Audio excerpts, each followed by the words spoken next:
أعوذ بالله من الشيطان الرجيم بسم الله الرحمن الرحيم إنا أرسلنا نوحا إلى قومه أن أنذر قومك من قبل أن يأتيهم عذاب أليم قال يا قوم إني لكم نذير مبين أن اعبدوا الله واتقوه وأطيعون يغفر لكم من ذنوبكم ويؤخركم إلى أجل مسمى إن أجل الله إذا جاء لا يؤخر لو كنتم تعلمون قال رب إني دعوت قومي ليلا ونهارا فلم يزدهم دعائي إلا فرارا وإني كلما دعوتهم لتغفر لهم جعلوا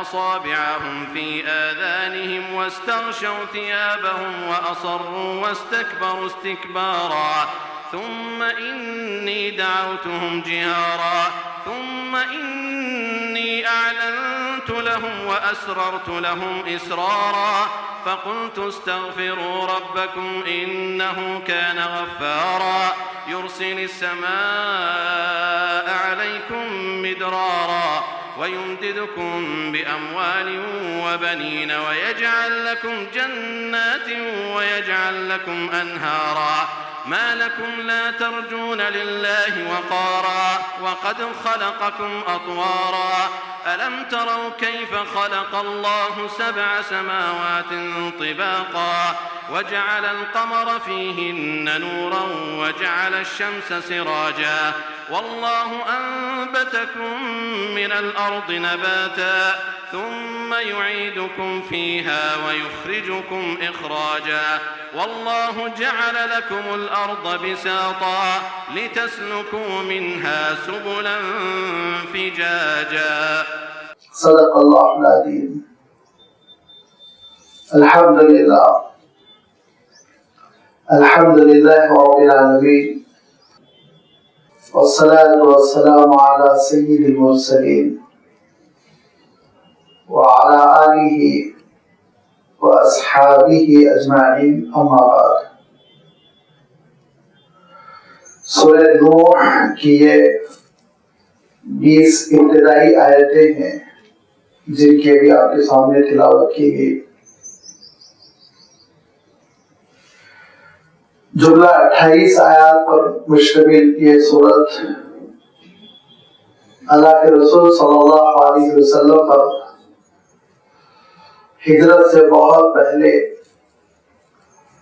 نبوت کے ابتدائی زمانے میں نازل ہوئی. یہ نبوت کا وہ زمانہ تھا 3 اور 4 سال جبکہ اللہ کے رسول صلی اللہ علیہ وسلم اللہ تعالی کے حکم سے اہل مکہ کو قریش کے لوگوں کو کھلا آگاہ کرنے لگے تھے. اعلانیہ طور پر اسلام کی دعوت دی جانے لگی تھی. بتوں کی بے حقیقت ہونے کی گفتگو شروع کی جا چکی تھی. مکہ مکرمہ میں ہلچل مچ چکی تھی. جو اعتراضات تھے وہ یہ کہ اللہ تعالیٰ نے انہی کو کیوں رسول منتخب کیا. یہ کیسے ممکن ہے کہ ایک انسان رسول بن جائے. یہ کیسے ہو سکتا ہے کہ ہزاروں خداؤں کو چھوڑ کر ایک ہی خدا کی پرستش کی جائے. یہ کیسے ہو سکتا ہے کہ ہم مر جانے کے بعد مٹی میں گھل مل جانے کے بعد دوبارہ کھڑے کر دیے جائیں. یہ چرچے ہیں، برننگ ٹاپک ہے جو مکہ مکرمہ میں اس وقت پھیلے ہوئے تھے. یہ وہی زمانہ ہے جب کہ سورۃ المعارج بھی نازل ہوئی جس میں اللہ تعالیٰ نے آخرت کی حقیقت کا کھل کر تذکرہ فرمایا.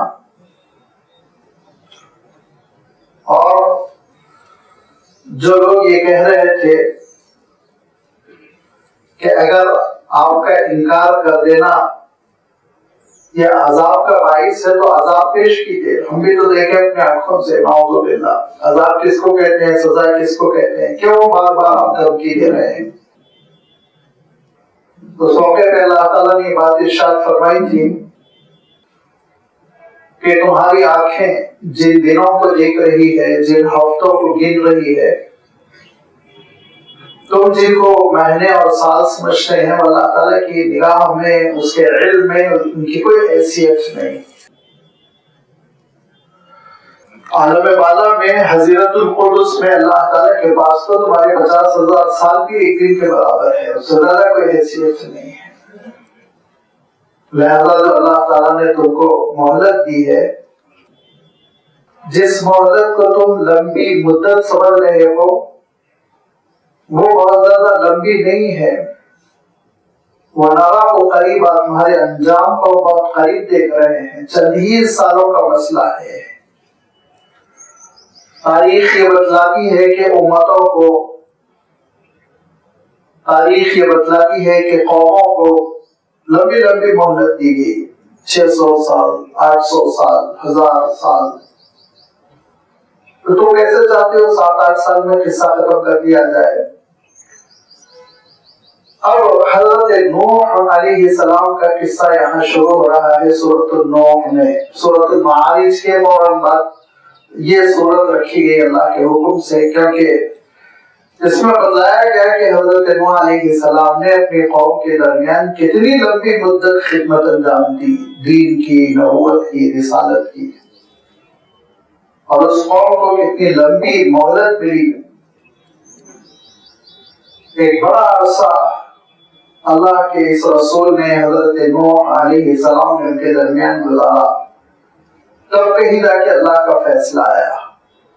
اور وہ کیسے آیا اس کا بھی تذکرہ اللہ تعالیٰ نے فرمایا.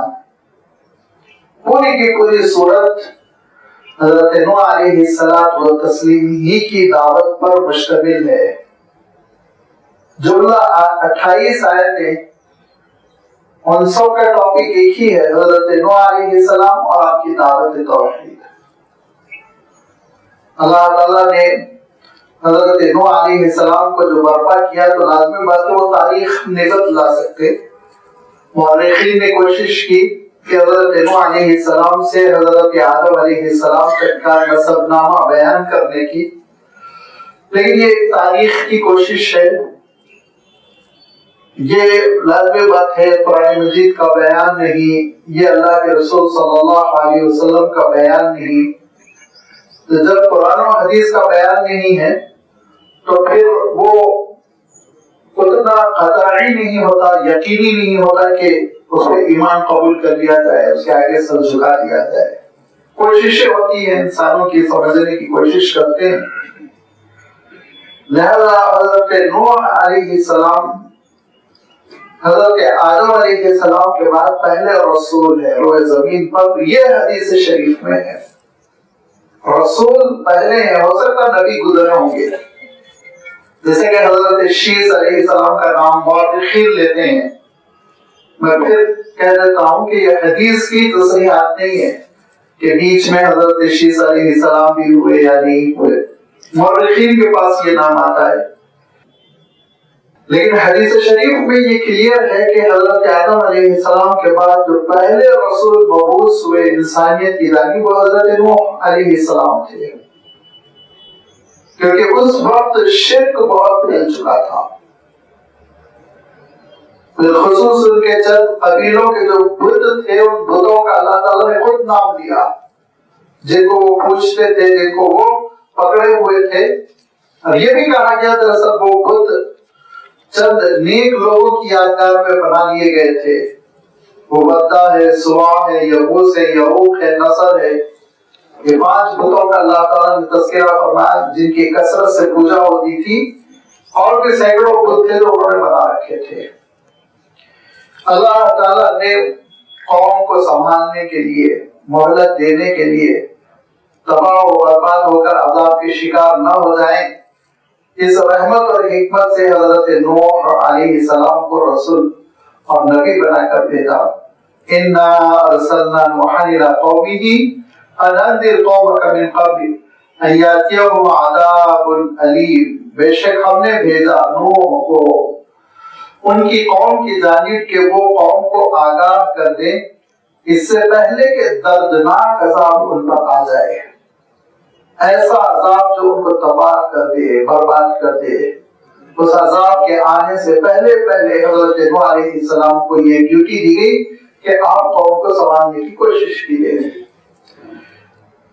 اللہ تعالیٰ نے دوسرے مقام پر قرآن مجید میں یہ بات ارشاد فرمائی کہ اس قوم میں حضرت نوح علیہ السلام نے 50 سال کم 1000 سال خدمت انجام دی.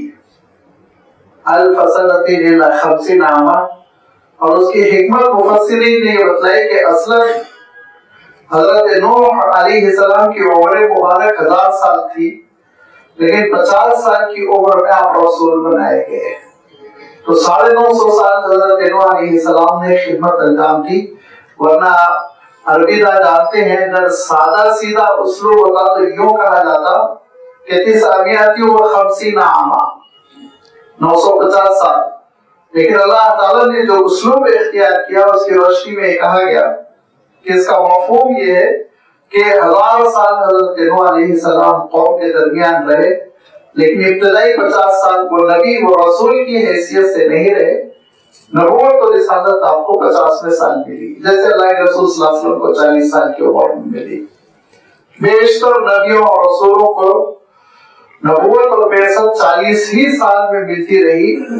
ایک دو کا استثنائی واقعات ہے، جیسے حضرت عیسیٰ علیہ الصلوۃ والتسلیم ہے. آپ کل 30 سال کے تھے کہ رسول بنائے گئے، 33 سال کے تھے آپ. 3 سال کی خدمت کے بعد آپ کو آسمان پر اٹھا دیا گیا. حضرت نوح علیہ السلام کے سلسلے میں آتا ہے کہ آپ کی عمر مبارک 50 سال ہو گئی تھی جب آپ کو رسول بنایا گیا. رسول بننے کے بعد آپ نے قوم کو دعوت دی اور انذر قوم کا آگاہ کیا قوم کو کہ جس روش پر وہ چل رہے ہیں، انہوں نے جو طریقہ کار اختیار کیا ہے وہ تباہی کا ہے، بربادی کا ہے. ہلاک ہو جاؤ گے، برباد ہو جاؤ گے. یہ ہے انذار. جو نبیوں کی صفت ہے کہ وہ منذر ہوا کرتے تھے، نذیر ہوا کرتے تھے. تو اس کے معنی ہوتے ہیں کہ وہ شخصیت جو محبت کے ساتھ، خلوص، اپنائیت کے ساتھ آگاہ کرے. اس کا ترجمہ ہم ڈرانے سے اردو میں کر دیتے ہیں، ڈرانے والا، نذیر کے معنی، لیکن اس کا وہ مفہوم نہیں ہے ڈرانے والا جیسے سانپ سے ڈرایا جا رہا ہو، جیسے آگ سے ڈرایا جا رہا ہو، بلکہ اس کا مفہوم ہوتا ہے برے انجام سے واقف کرانا، برے نتائج سے آگاہ کر دینا. لیکن اس راستے پہ چلو گے جہنم میں جاؤ گے، برباد ہو جاؤ گے. لیکن اس کے پیچھے شفقت ہو، محبت ہو، خلوص ہو، اپنائیت ہو، بچانے کا محرک ہو. اس کی جو بنیاد ہو، جو بیس ہو، وہ یہ کہ ہمدردی، ان کو بچانا ہے کسی طرح. جیسے ایک باپ اپنی اولاد کو آگاہ کرتا ہے، سمجھاتا ہے، وہ کیفیت ہوتی تھی نبیوں اور رسولوں کی. اور اس کا اللہ تعالیٰ نے یہاں بار بار تذکرہ کیا، انذر قومک من قبل ان یاتیہم عذاب الیم قال یا قوم انی لکم نذیر مبین. فرمایا حضرت نوح علیہ السلام نے، اے میری قوم کے لوگوں، دیکھو میں تمہارے درمیان رسول بنا کر بھیجا گیا ہوں، میں صاف صاف آگاہ کر رہا ہوں. دو ٹوک الفاظ میں، ہیرا پھیری کے ساتھ نہیں. میں بات بالکل صاف صاف کہوں گا، دو دو چار کی طرح، کہ یہ گناہ کرو گے یہ بربادی ہوگی، یہ گناہ کرو گے اس طرح ہلاک ہو جاؤ گے. میری بات بالکل کلیئر کٹ ہوگی. نذیر مبین، کھول کر بیان کر دینے والا، جس میں کوئی کنفیوژن نہ ہو، جو ہمارے پولیٹیکل لیڈر کی طرح دوہری قسم کی بات ہو، نہیں، ہرگز نہیں، صاف صاف. اللہ کے رسول صلی اللہ علیہ وسلم سے مدینہ منورہ کے وفد نے پوچھا کہ ٹھیک ہے ہم آپ کے ہاتھوں ایمان قبول کر لیں گے، مسلمان ہو جائیں گے، اس کے بدلے میں ہم کو کیا؟ تو اللہ کے رسول صلی اللہ علیہ وسلم کو معلوم تھا مدینہ منورہ مملکت بننے والا ہے اور بہت اسلام کا بول بالا ہوگا، مال غنیمت، بہت فتوحات گھروں تک پہنچے گی. لیکن اللہ کے رسول صلی اللہ علیہ وسلم نے کہا دیکھو اس کا بدلہ جنت ہے. دنیا تم نہ چاہنا اس کے بدلے میں. اور ایک بات یاد رکھو، آپ صلی اللہ علیہ وسلم نے کہا کہ میری تائید کرنا اور میرے ہاتھ پر بیعت کرنا اور اسلام قبول کرنے کے معنی ایک سر سے کفن باندھ لو.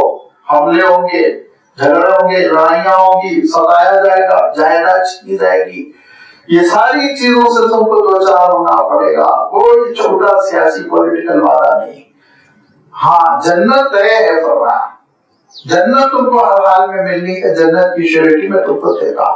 یہ انبیاء علیہ الصلوۃ والتسلیم کی دعوت ہوتی ہے کہ بالکل وضاحت کے ساتھ دو ٹوک انداز میں بات پیش کر دی جاتی ہے. انی لکم، اے میری قوم کے لوگوں میں تمہارے لیے کھلے طور پر آگاہ کرنے والا ہوں، صاف ستھری بات میں کروں گا. اور حضرت نوح علیہ السلام نے اپنی نبوت کا جو مقصد بلکہ دعوت نبوت کو حضرت نوح علیہ السلام نے 3 الفاظوں میں بیان کیا، وہ بہت قابل غور ہے. میری دعوت کی پہلی بنیاد ان اعبدوا اللہ، اللہ کی عبادت، پہلی بنیاد، پہلا مطالبہ. اور یہ دعوت کی پہلی سیڑھی ہے جس پہ چڑھنا ہے تم کو کہ اللہ کے سوا کسی کی عبادت نہیں ہوگی، اللہ تعالیٰ کی عبادت ہوگی، اس کی فرمانبرداری ہوگی، اس کی بات سننا ہوگا. لہذا تم ادھر نظر و نیاز نہیں کر سکتے، بتوں پہ چڑھاوے نہیں کر سکتے، ان کے آستانوں کا سفر نہیں کر سکتے، ان کے اوپر جو میلے کرتے ہو لٹاتے ہو وہ ساری چیزیں سب پہ بندش لگ جائے گی، وہ سب تم نہیں کر سکتے. یو ٹرن لینا ہے، کھلا کھلا بات سمجھ لو. توحید کے مسئلے میں کمپرومائز نہیں. اسلام کا مسئلہ بالکل صاف ہے. قل یا ایھا الکافرون لا اعبد ما تعبدون. کہاں کہاں آپ کمپرومائز کریں گے؟ آدھا قرآن آپ کو کمپرومائز میں بیچ دینا پڑے گا. ہر جگہ کھل کے کہہ دیا گیا اللہ کے سوا عبادت نہیں. عبادت تو صرف اللہ کی ہوگی. سجدے اللہ تعالیٰ کے لیے ہوں گے، رکوع اللہ کے لیے ہوگا، قیام اللہ تعالیٰ کے لیے ہوگا، دعائیں اللہ تعالیٰ سے ہوں گی، اور قسم اللہ تعالیٰ کے نام پر کھائی جائے گی. عبادت کی جتنی شکلیں ہیں سب وقف ہوگی اللہ کے لیے. اللہ تعالیٰ کے سوا اس میں کسی کو شریک نہیں کیا جائے گا. یہ ہے پہلی چیز. ایسا نہیں ہو سکتا کہ بھائی تھوڑا سا کمپرومائز کر لو ان کے لیے ایک دن، ہمارے لیے ایک دن. اگر یہی کمپرومائز کرنا ہوتا تو اللہ کے رسول صلی اللہ علیہ وسلم کو نہ ہجرت کی نوبت آتی، نہ مکہ مکرمہ میں مخالفتیں ہوتی، نہ جنگیں ہوتی. وہ تو خود مشرکین مکہ کہہ رہے تھے آپ اپنے دین پر رہیے، ہم اپنے دین پر رہیں گے، ہمارے میلوں میں آپ حصہ لے لیجیے، آپ کے میلوں میں ہم حصہ لے لیں گے. جھگڑا کیا ہے؟ اللہ کے رسول صلی اللہ علیہ وسلم نے کہا ہے کوئی بت باقی نہیں رہے گا، کسی کی پرستش نہیں ہوگی، کوئی شرک نہیں ہوگا. اسلام قبول کرنے کے معنی تمہاری یہ ہوں گے کہ تم کو یوٹرن لینا ہے، اتنی قربانی دینی ہے تو اسلام کی طرف آؤ. ورنہ عیسائیت کے دروازے کھلے ہوئے ہیں اور بدھزم کے دروازے کھلے ہوئے ہیں، ملتے جلتے مذاہب ہیں، ان میں سے کسی کو اختیار کر لو. اسلام کے لیے موجودہ دور میں بہت سوچنے لگے. ہم لوگ اتنے مرغوب ہو گئے ہیں، اتنے مرغوب ہو گئے ہیں کہ اب ہم سوچنے لگے کہ کفر کے ساتھ بھی، شرک کے ساتھ بھی ان کو مسلمانوں کے نرغے میں، مسلمانوں کے سہجے میں شمار کر لیں. یہ اسلام کا مزاج نہیں ہے. چنانچہ پہلی شرط حضرت نوح علیہ السلام نے رکھی ان اعبدوا اللہ. نمبر 2 واتقوہ، اور تقوی کے معنی جتنی چیزیں اس نے حرام کر دی سب سے بچنا ہے تم کو. جن جن چیزوں کو معصیت قرار دیا گیا، نافرمانی، حرام، شریعت میں جو جو چیزیں ناجائز ہے ان میں سے کسی کو تم پھر اختیار نہیں کر سکتے. یہ نہیں ہو سکتا کہ تم اپنے آپ کو یہ کہو کہ مسلمان اور تمہارے لیے شراب کی اجازت دے دی جائے. یہ نہیں ہو سکتا کہ تم اپنے آپ کو مسلمان کہو اور تمہارے لیے جوئے کی اجازت دے دی جائے، سود کی اجازت دے دی جائے. نہیں، تقویٰ. دوسرا مطالبہ حضرت نوح علیہ السلام نے کہا کہ میری دعوت قبول کرنے کے معنی ہے کہ تقویٰ. حرام چیزوں سے بچو، اللہ کے غضب سے بچو گے. حرام چیزوں سے بچو، اللہ کی نافرمانی سے بچو گے، انحراف سے بچو گے. چنانچہ دعوت اسلام کا دوسرا تقاضا یہ ہوتا ہے کہ شریعت پر عمل کیا جائے، حرام سے اجتناب کیا جائے. یہ مفہوم آپ کے سامنے نکھر کر اور کھل کر اس وقت آئے گا جبکہ آپ کے سامنے عیسائیت کی تاریخ ہو. جب حضرت عیسیٰ علیہ السلام کی تعلیمات